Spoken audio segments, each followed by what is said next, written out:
Welcome to the Seattle Overload podcast, where Griff and I are continuing our preview series. Yes, bye week is over, and the Seattle Seahawks are facing the Cincinnati Bengals in week 6 of the NFL season, and we have the perfect guest to preview that for us. Mike Santagata, writer for AllBengals, co-host of It's Always Gameday in Cincinnati, and honestly, researching just for the Bengals stuff. I mean, I already followed Mike kindly followed me as well. Needless detail. But researching this matchup, you go on Twitter, you search for Bengals stuff, and Mike has the best Bengals content out there. Videos, brilliant articles. I mean, most of the questions that we're going to ask Mike are basically from his articles anyway. So it's a different format to consume Mike's great content. But Mike, thanks so much for doing this. How are you doing? Oh, I'm doing great. Thank you guys for having me, and nail the pronunciation. Yes. Have that, America. Yep.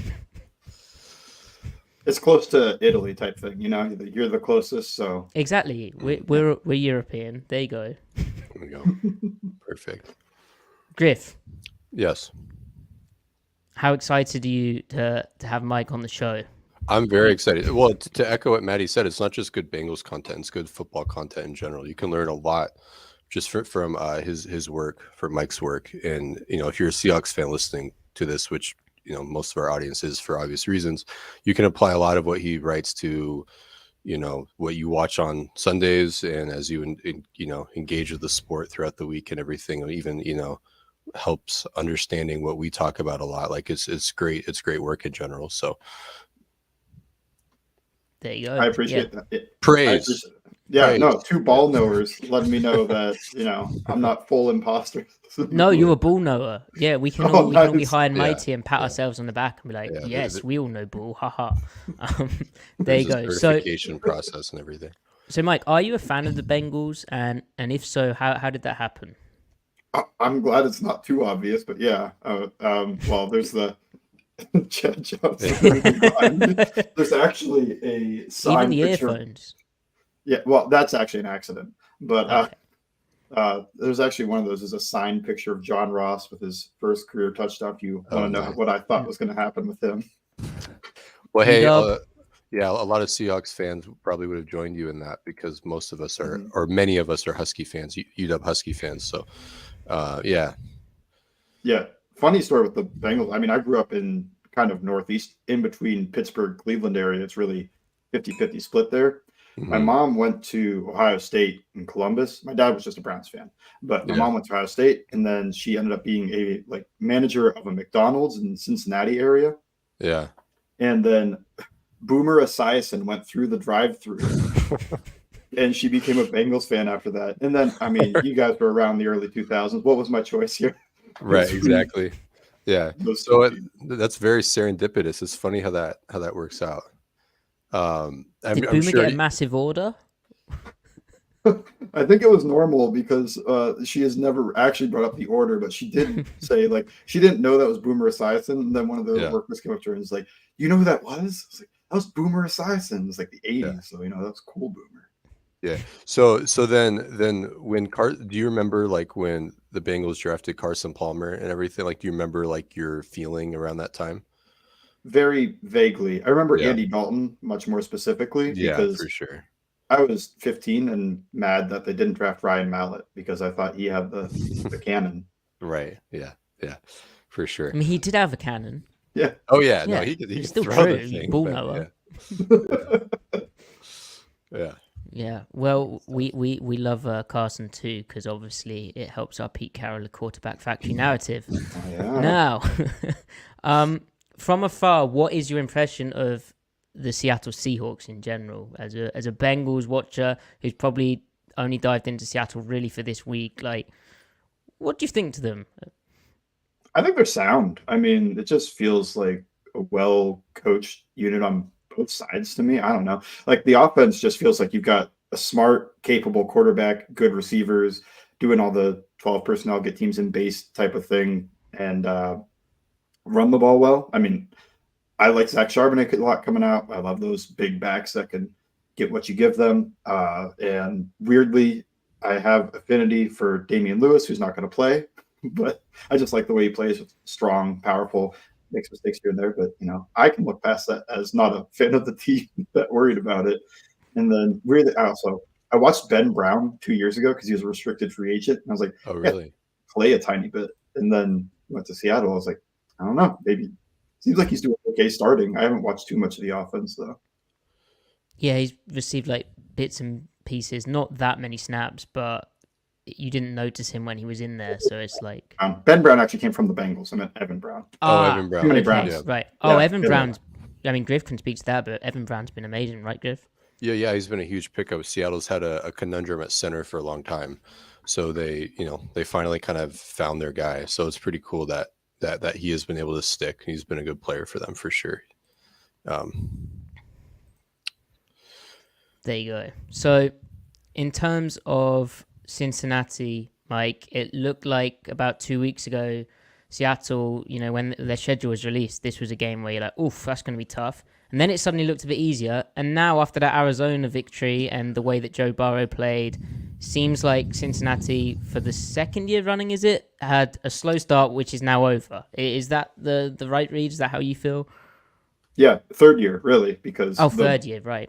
Yeah, Burrow ACL year was 3 years ago. Yeah, and he was slow starting back on that, even if they won games. Last year, he had the appendectomy, slow start, and now calf injury, slow start. I don't know. They're cursed on starting the season hot, but it did even not looking at the opponent, it did feel like they were more back than it was just they beat up on a bad Cardinals team, mostly because Burrow was actually moving really well.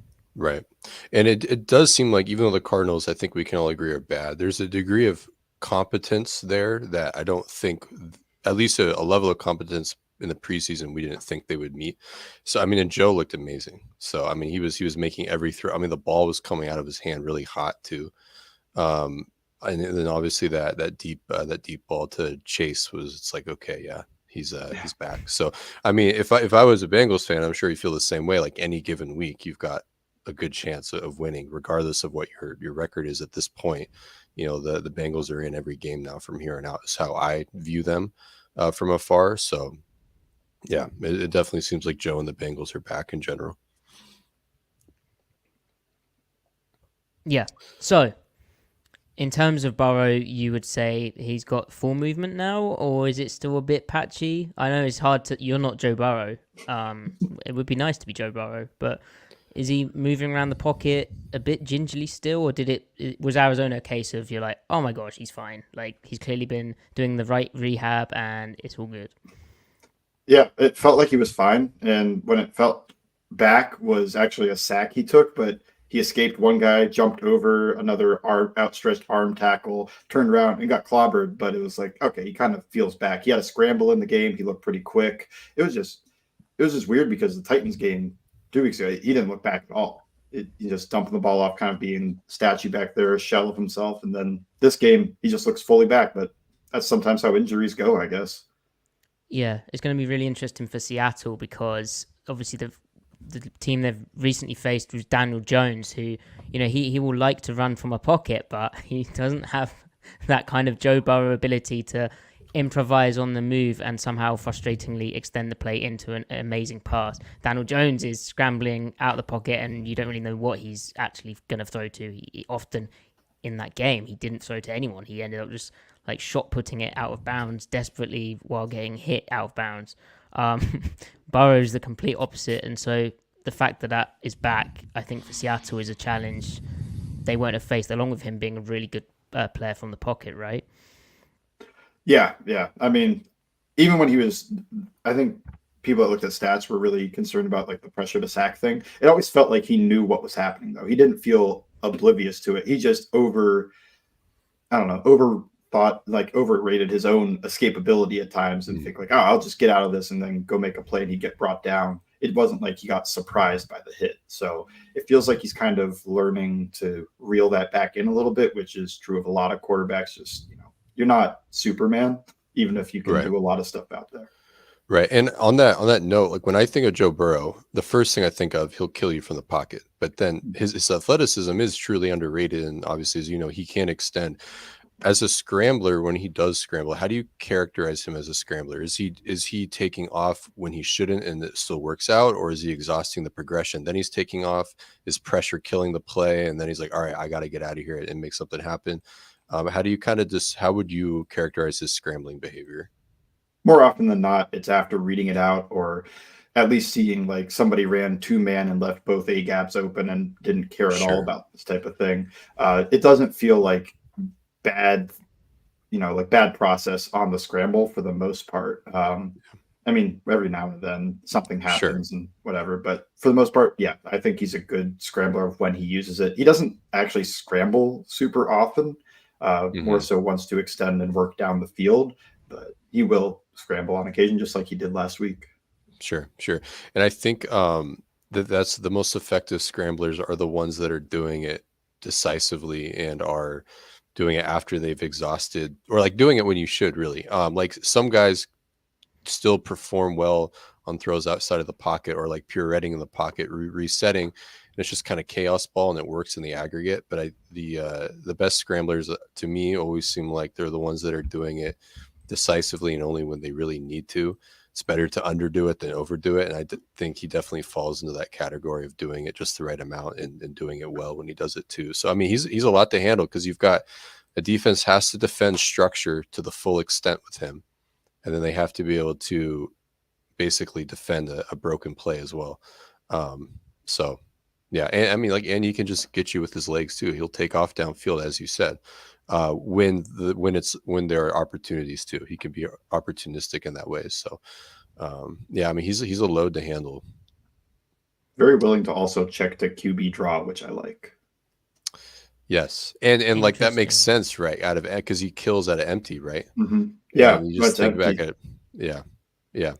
So and Seattle's on that point. Seattle's, they've shown a propensity, especially against like when they're expecting pass, or they're facing empty, to play kind of light boxes, even if they're in one high, like a dime drooping, where guys really aren't thinking about their run fit. So this game, whether their rush plan is using like text games to try and stunt into the path of QB draw or something, that's something to monitor, I think.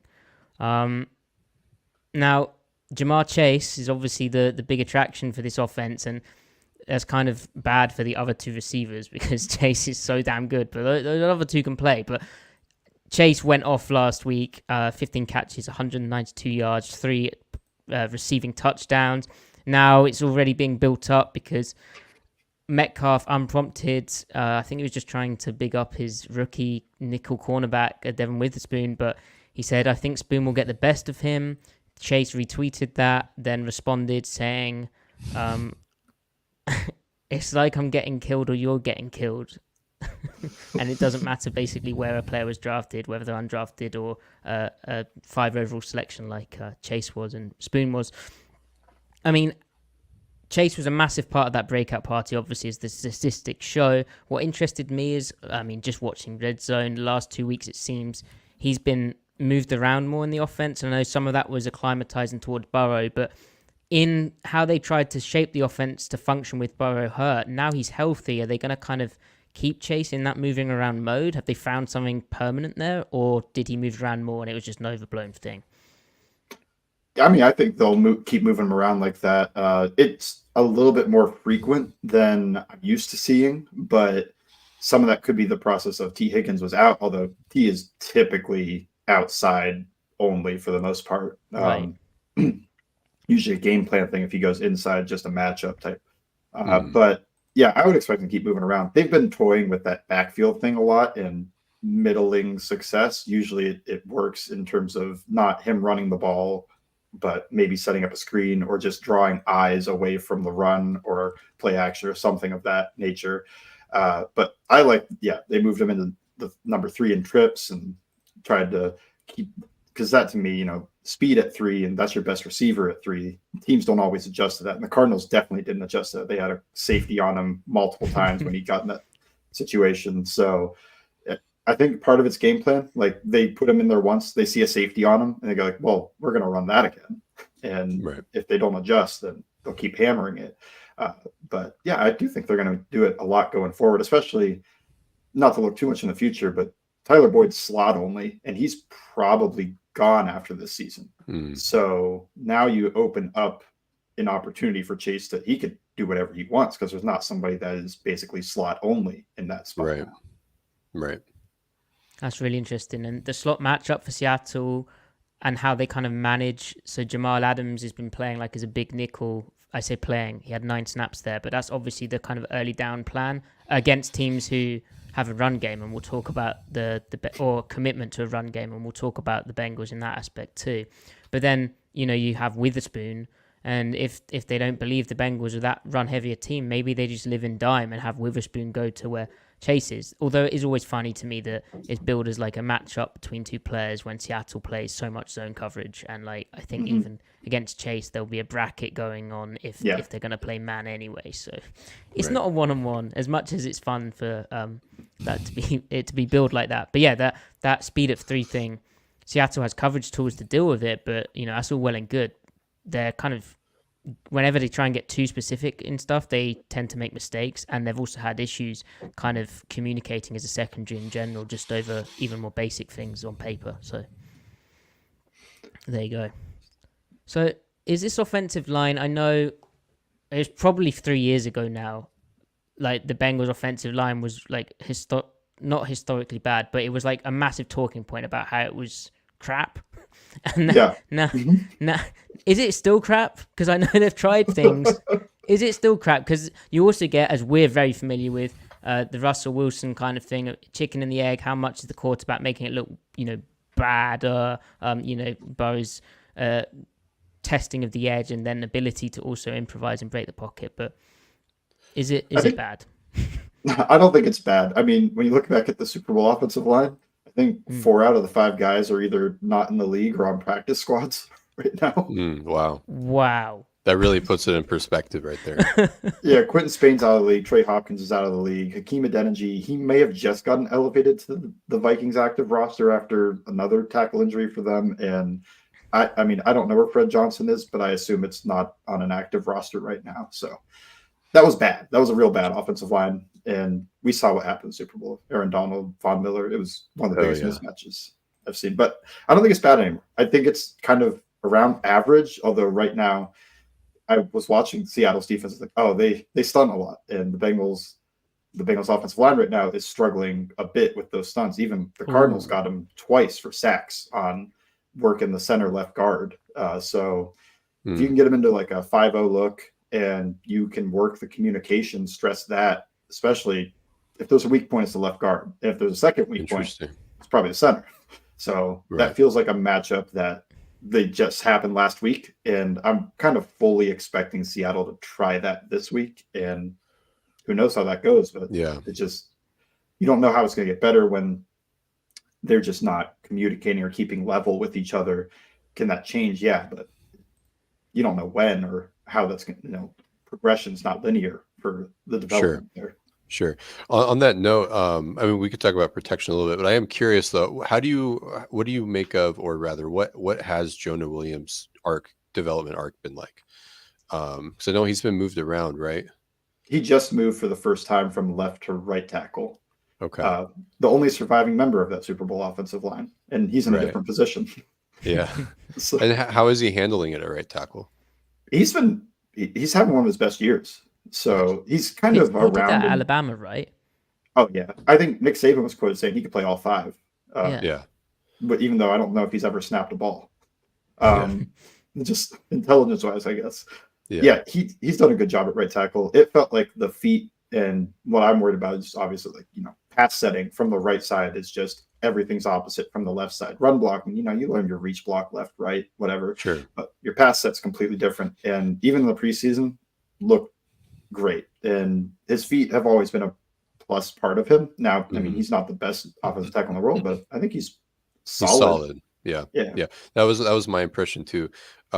Is one of those players when he was drafted, it was kind of like he's clearly good at what he can control, and he always has been for the most part. But if you're not elite, then you're often kind of dismissed, and it's like, it's hard to gauge how you view those players, or at least how maybe not to not to sound, like I'm on a high horse here, but how the masses kind of view a certain player. But it's cool that he's really found his lane, especially at right tackle, and he's just a solid player that the fan base can hopefully appreciate anyway, for what he's doing right now. So yeah. So then the other building blocks, though, I don't even know, and my apologies. Who's the left tackle right now? Orlando Brown. That's right. Literal and figurative biggest yeah. signing they could have made. Yeah. Okay. No, I totally know who their left tackle is. I mean, how has he been playing? I mean, so when people think he's like some top 5 left tackle, underperformed. And I'd say maybe even underperformed for what I was expecting just the last couple of weeks, because he gave up a sack to Travis Gibson, the guy the Bears cut. Yeah. And that's not ideal for your $17 million a year left tackle to lose to a guy that was cut from the Bears. Sure. And then last week, same thing with Dennis Gardeck, who I think is actually underrated. Like, people don't know him, but he's actually pretty good. At least as a pass rusher. Underperformed, but he's kind of just doing what he always does, where he kind of undersets, and he thinks like his power and his ability, his length will be able to push guys around at 10, 12 yards. And sometimes that ends up becoming 8 yards because he gives them an inside move, or they just beat his hands. And he just kind of always plays with fire that way. Like, if he wants to get beat, he wants to get beat around the outside, pressure through you, and inside is the fastest way to get there. So at least he's making him go the long way. But that was the issue in Kansas City too, is that he tried to make him go around the outside, and especially Mahomes, at least he used to kind of drift back a little bit. So that was just not a great match there. And Burrow couldn't move the past couple of weeks until this week. So wasn't always great there. But yeah, I mean, a little bit underperformed, but I also kind of expected to get around where I'm expecting. Right. He's giving you a floor of play that he wasn't giving them before, probably, in the grand Absolutely. scheme. Yeah. Yep. There you go. And Seattle's injury report is promising today, in that nose tackle Jaron Reed, who'd I think been limited with a shin injury, got kicked in the shin, was a full participant today. And he's been a revelation, playing like a man possessed or rejuvenated from his return to Seattle. And, if the center's a weak spot, then, I mean, that's going to be a really difficult time for, I don't even know. Ted Karras. Yeah, Ted Karras at center, Cordell Volson left guard, and Alex Kappa right guard. I think Kappa's pretty good, but the Karras is fine. It's just when your center's best ability is his ability to, kind of process and pass protection, how much is that really worth? And that's quite small to me. Yeah, he's not a big guy, and he doesn't get much movement in the run game. And that's kind of what you look for, in my opinion, more at center. Yeah. Being able to snap fairly accurately and process and pass protection and set up protections is like, that's good. But physically, where are we bringing to the table? Right. And a lot of centers are really lack. I mean, that kind of describes like the median center almost, doesn't it? Because very few of them are really moving bodies. And so if you can find a guy who can, it makes such a difference. Yeah, I mean, that was actually when I went back, thinking back, when I watched Evan Brown, I was like, oh, he could actually kind of move people. Like, he's a big, thick dude. And like, that's kind of rare for your center to be able to do that. Right. That's the thing. We've been through this in Seattle, and like with the kind of undersized center, like Posick, when he was here, he started to get it towards the end, but that was more kind of a combo block chemistry kind of deal. Austin Blythe kind of had his moments where he really struggled moving people. Brown has, I mean, I know he has a bit of a guard background, but his ability to move and like reach block people on, after snapping the football is really impressive. And to me, it looks more like that kind of guard background, a little more like that kind of mauling style, which you wouldn't typically associate with a Seattle center. So we're enjoying that. Yeah. I mean, it's 320, so. Yeah, he's a big dude. Helps. Yeah, snap and set so hard as what was a 180-pound backup center starting left guard. I'd rather be the left guard because snap and set. I mean, I couldn't shotgun snap for my life. I couldn't do it in the first place. You put a head up nose tackle that's got 100 pounds on me over me. I'm just like, that thing's flying back there. Hope you got good hands. That's something I don't think the average fan thinks about, and especially you with having an offensive line background. Like a center background, like snapping the ball and then having to react and get your hands and hips exploding out is hard. Like you're at a literal disadvantage compared to the most. Yeah. And those nose tackles are always. I mean, there's not a center. Even Evan Brown at 320 is probably not bigger than the nose tackle he's facing. Right. Exactly. Yeah. No. And another Funny reason stuff. for Seattle to utilize, get 5-0 protection, maybe show a bit 5 down.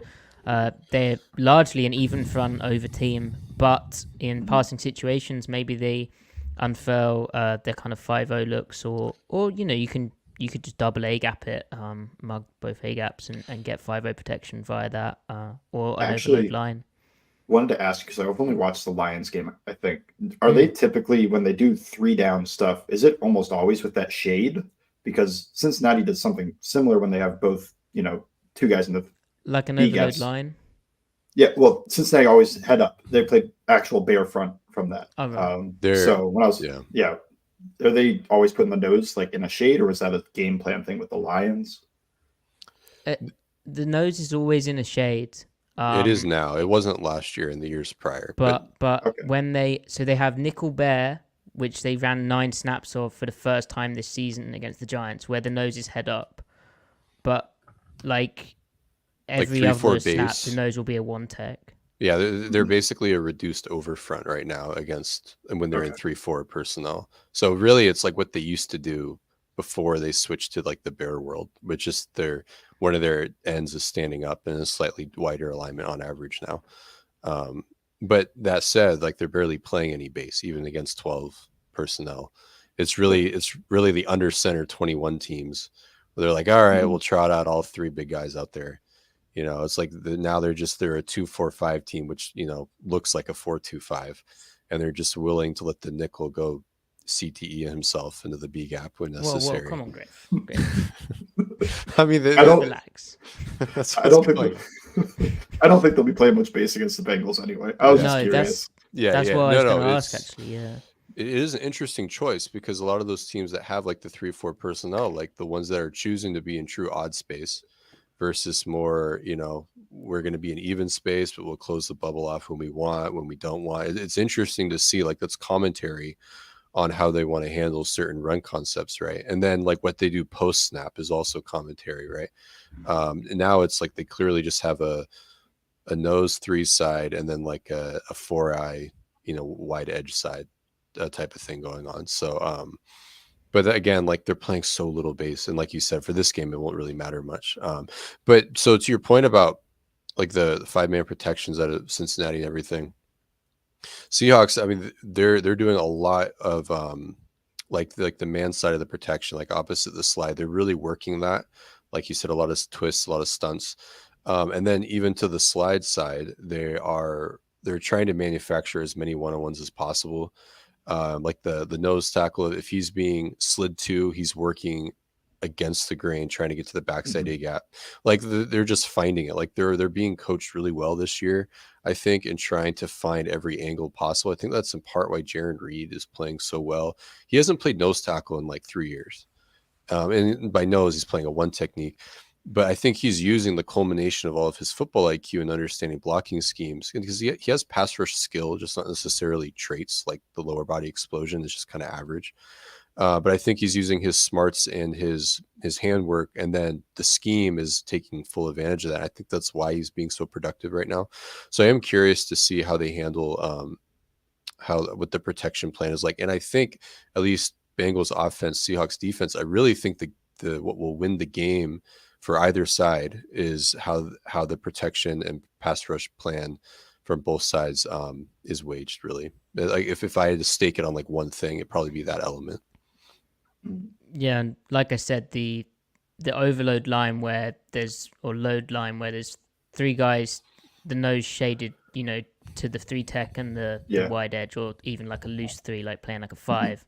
Bobby mugging the open weak B gap and then a wide edge. That's how they kind of get 5 down looks on the passing downs, and that's the main thing the Bengals will have, I imagine, hopefully for their sake, been preparing for, because that's I think their main way of getting the kind of one-on-ones this season. I don't think nickel bear will be a thing this game. I think they're only going to use that when they face like a mobile kind of quarterback, or like QB run games, like designed QB run game. But that kind of brings us nicely onto the Bengals style of offense, which is, as I learned from your excellent article on why the offense is struggling, how they can improve. Obviously, that was written prior to the breakout. Clearly, they read it. But the heavy usage of gun formations and gap runs in this offense, is that who they are? Or do you think, they're going to go, oh, let's have a tendency break? I love how you suggested pistol in that article. We've had a similar thing, even with like Russell Wilson back in the day, but the Seattle's usage of pistol to kind of hide tendency, something Geno Smith told me about in Munich. That's a big reason they do it. So, yeah, are the Bengals gun and gap only, or will they switch it up? It feels like they're basically gun and gap only, but they ran a little bit more pistol in the pass game. I think it was 4 snaps, and I think they were all run. I think they were great. They were great. They were great 4 snaps. When they really mess with something, it feels like it's on the scripted drive. Like they pull out something interesting, and then when the bullets start flying, they go like, "Yeah, we're just running tight zone duo, and maybe we'll sprinkle in counter." Yeah. But early on, they kind of toy with things like that, and they ran 2 pistol snaps in the opening drive, and then they kind of waited until they were killing the clock to run it again. But it's interesting. They just kind of added.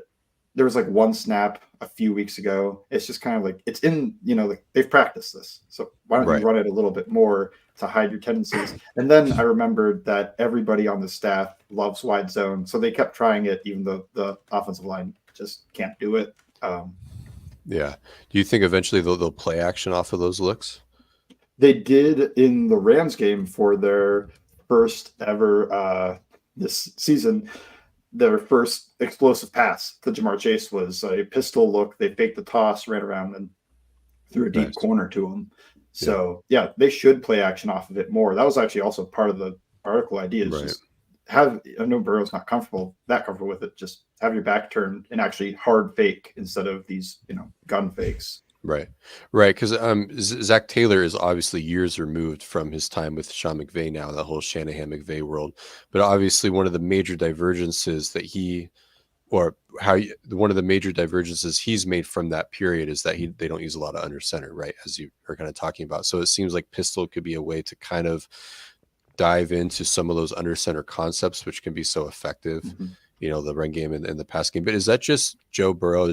He's been so effective with gun. He has so much history with it, and it just isn't comfortable turning his back and all that? Or definitely, yeah, absolutely. I mean, that's why they got rid of all the under center stuff last year. About 4 weeks in, they just went all gun, and the offense took off. Sure. And now spread it out. Tendencies and stuff are coming back to bite them because you got a whole year to prepare. But they're spread and shred. That's who they are at their core. Is just spread them out, and really they just believe our wide receivers are better than any corners we face too. So they want to get those isolation matchups. Which true. So I mean, like you can't blame them. Like exactly. Well, and it's fascinating. I guess we didn't really touch on the receivers as much as we should have done, but with how the Bengals are so talented in that area, Seattle, this is going to be the second game that they've had the starting 5 DBs out there that they envisioned, or starting 6, I should say, because from it sounds like they're going to run a fair bit of dime to make this work, I think. And it's a real test for them because their pass defense sucks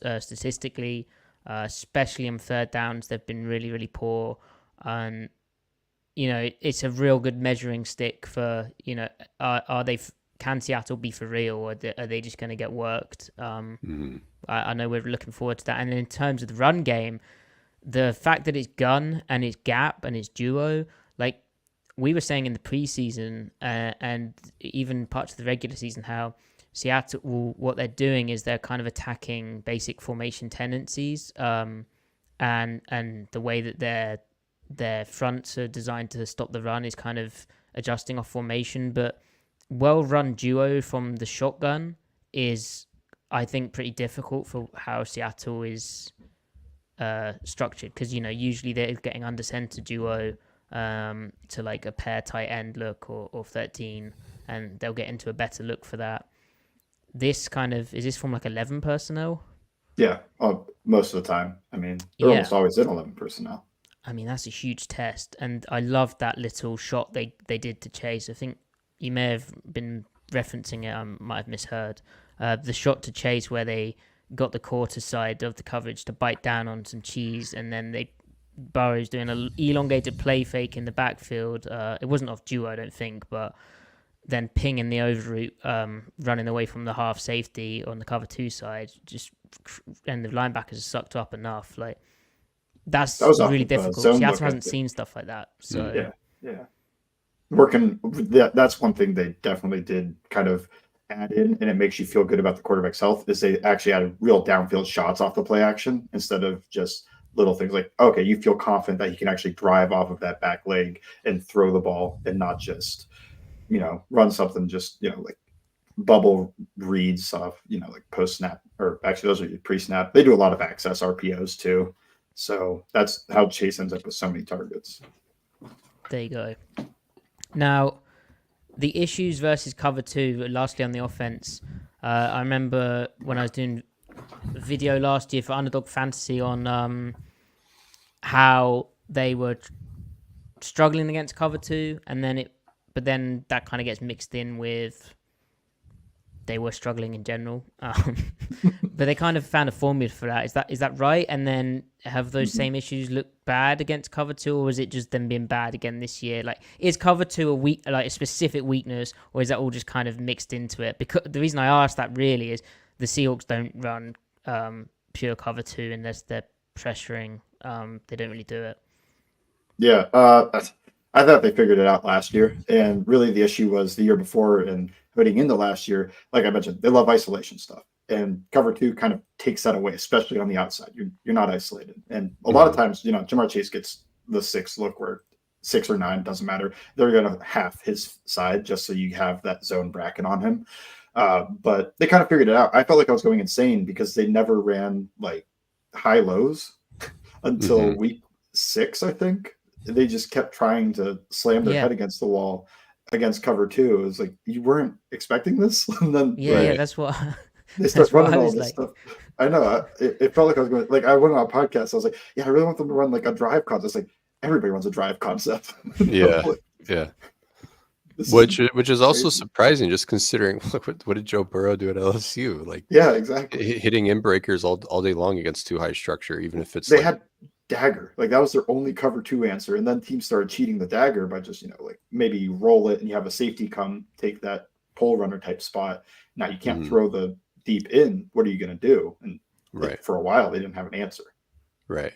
That is interesting, because if you look at McVay's got everything, and any too high drop back concept beater. Obviously, Shanny does. It's bizarre that there was a lag effect there with Joe Burrow as your quarterback, but it's there now. So, so they're set. Well, Griff, are we done with the offense? Yeah, we can transition to defense. A guy who also likes cover 2, Lou Anarumo, right? Is that correct? He does. Does he still like it? He still does. Yeah. I mean, I don't think they like base out of any coverage for the most part because they're very multiple on the back end. Right. But yeah, cover 2, probably the thing he does more than most other NFL corners, at least at a, sizable level. Yeah. Yeah, at a sizable level. Everything else is pretty normal for him for the most part. And also his only coach tube video is on cover 2. Yeah. That's a good one. A very good one. Their multiplicity and the ability to kind of spin into different shells really stands out to me.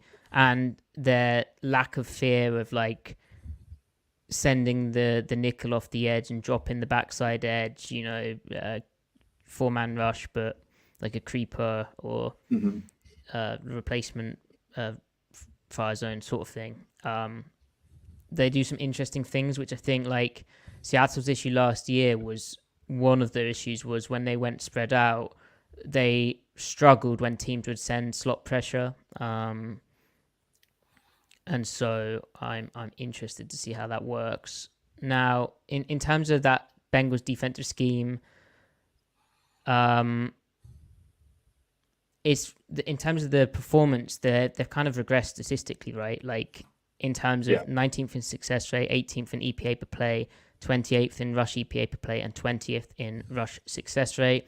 Is that just early seasons kind of working out their current personnel, or is there something deeper at play? Have they lost important dude? Is there?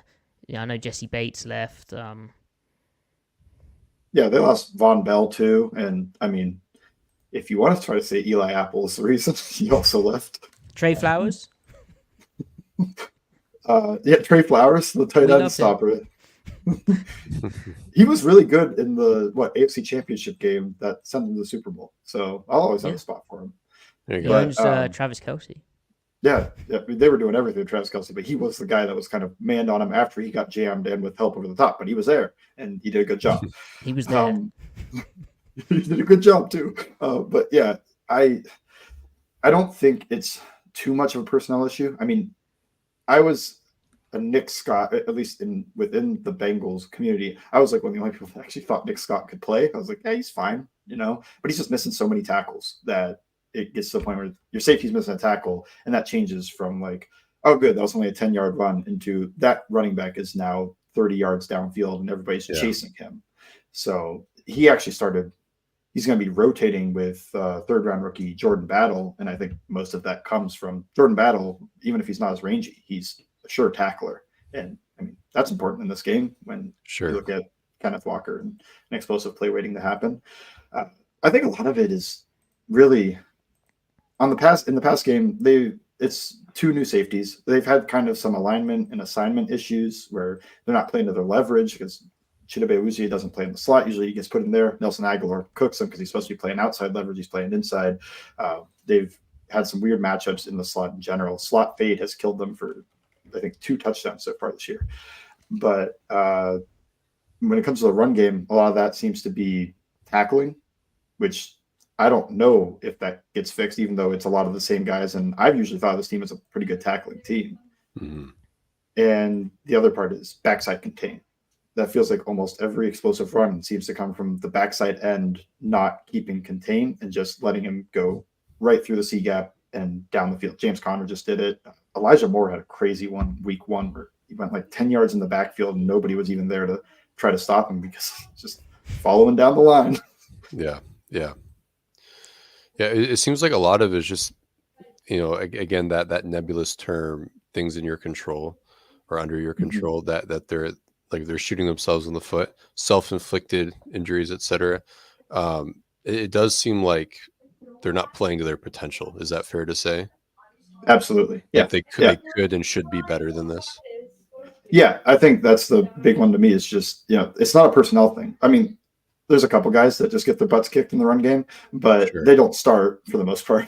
And like the guys that are starting, they're doing an okay job with the blocks. It's just making the tackle afterwards. So it feels like it should be fixed, but again, one of those could just never happen. And then I'm just saying it'll be fixed in week 18.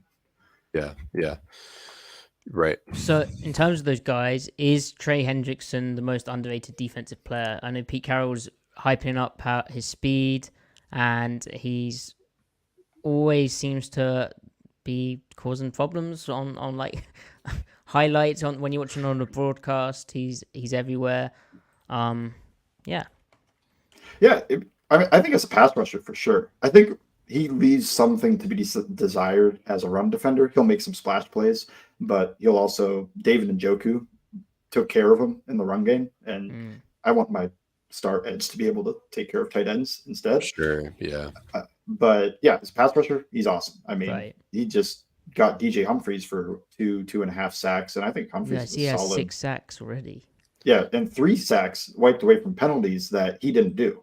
There was defensive holding, which you could say that defensive holding caused the sack, but then there was a hands to the face on somebody else on the line, so that had nothing to do with it. Yeah, so he could be having an even crazier season. I mean, I think some of where he can get underrated is what Nate Tice talks about, the long snapper look. No gloves, loose, long sleeves, just lined up there. He's got a great get off though. No wasted movement in his get off, even from the 2-point. It's nice, and I think that's something that people miss.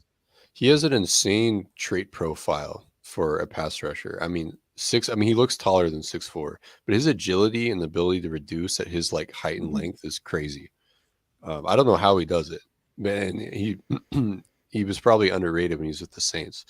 But yeah, he's a special player. He move. I don't know how he moves like the way that he does. Yeah, takes you by surprise for sure. Yeah, it's one of those where watching him in college, like doing the 4-game thing that you do, or I do sometimes when I don't have much time. He looked. It was one of those where I was like, does this translate? And now that I've seen that how he's winning is translating, I'm like, well, I'll always remember Trey Hendrickson as a dude who showed that can work, and really works. And Seattle obviously has Charles Cross coming back from his like turf toe thing on the left side. Jake Kern's done okay on the right hand side, but I imagine the Bengals game plan will be trying to get him passing downs on Kern. No, it actually won't. No? They never move him. He's always Really? as a right tackle. Yeah. Yep. Always. Even against the 49ers, they send him against Trent Williams every play instead of trying to put him over McGlinchey. Interesting. So a big test for Cross coming back if he is the guy who goes, or Stone Forsythe, who his real issue is more speed to power. But Anderson will do that. I mean, he likes putting his helmet right through somebody's chest. Sometimes I don't think he does it enough because he's got that good speed. He can convert it, but also that's a wear and tear thing as well. Yeah. True. Yeah. Like, true. How many head knocks do you actually want? So, yeah, how is the young secondary? Because I know Chidobe Awuzie was banged up. You've latest breakdowns on DJ Turner, who filled in for him. Is Awuzie going to be able to play? And I know Bates isn't a guy you kind of replace, is he? And I'd be interested in your thoughts on them not paying him. Yeah. Okay. Start Awuzie. He's not moving at the same level, although it's not bad. I think Chidobe Awuzie was really good 2 years ago. Yeah, we loved him. And before the ACL tear, he was good again. So I don't know, somewhere around like Pro Bowl-ish level where he can handle himself in most matchups. And then he got beat by Nelson Aguilar over the top. And I think I don't know if that would happen to Chidobe Awuzie from 2 years ago. Sure. He just seems like a tiny bit of a step slower, but he's coming off the ACL and he's a little older. So they've been rotating him with DJ Turner before he hurt his back in practice. That's why he missed the last game. I think he's going to play in this one.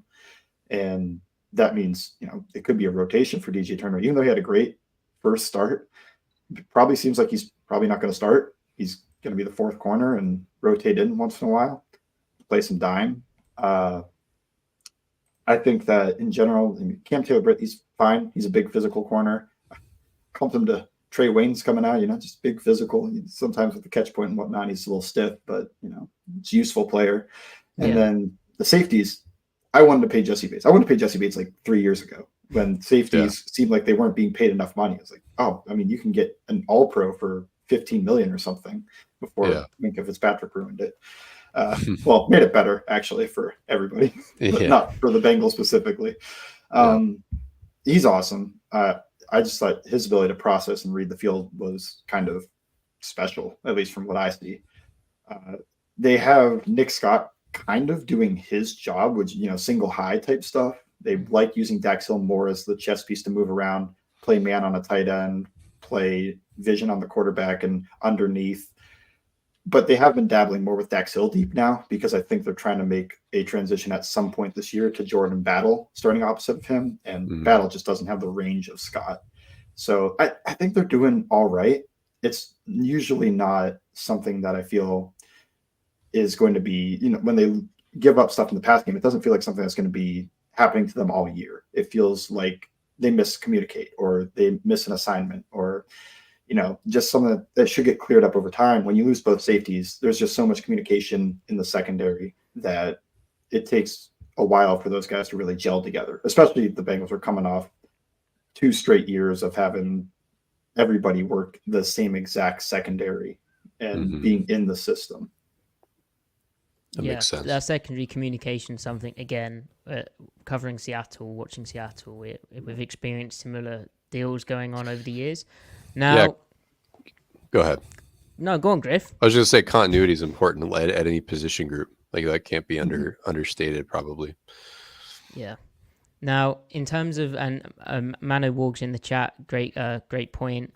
How is Cincinnati going to deal with 13 personnel and the 2 tight end backfield package? So more 12 personnel, I'd suggest. But we're talking DBs. Is there like a big nickel option? I really like Mike Hilton, how scrappy he plays, and the fact that they blitz him when they do shows that they like his physicality, along with him just playing on the inside. But is there like Battle could kind of be like a big nickel, but is there like a package there, or? More often than not, they'll just match it with their normal nickel. I mean, their nickel is usually 4-2, and they let Mike Hilton try to fit into the B gap or blitz him off the edge and work around it. I mean, Mike Hilton, small guy, dogging him, huge. Yes. He's just. There was a play against the Chiefs 2 years ago where Orlando Brown was pulling up through the hole on GT counter, and Mike Hilton takes him on, makes the tackle. I was like, I don't know how many nickels are going to try that. Love it. Good stuff. I love Mike Hilton so much. So it's the game of the scrappy nickels. Amazing. Yeah. Perfect. All right. Well, Mike, you've been very generous with your time. Thank you so much. Do you have anything that you'd like to plug? I feel bad because we haven't managed to squeeze your Twitter handle onto our live stream. But if you're listening, you can follow Mike at Bengals_Sans, like Comic Sans, if you want a spelling on that.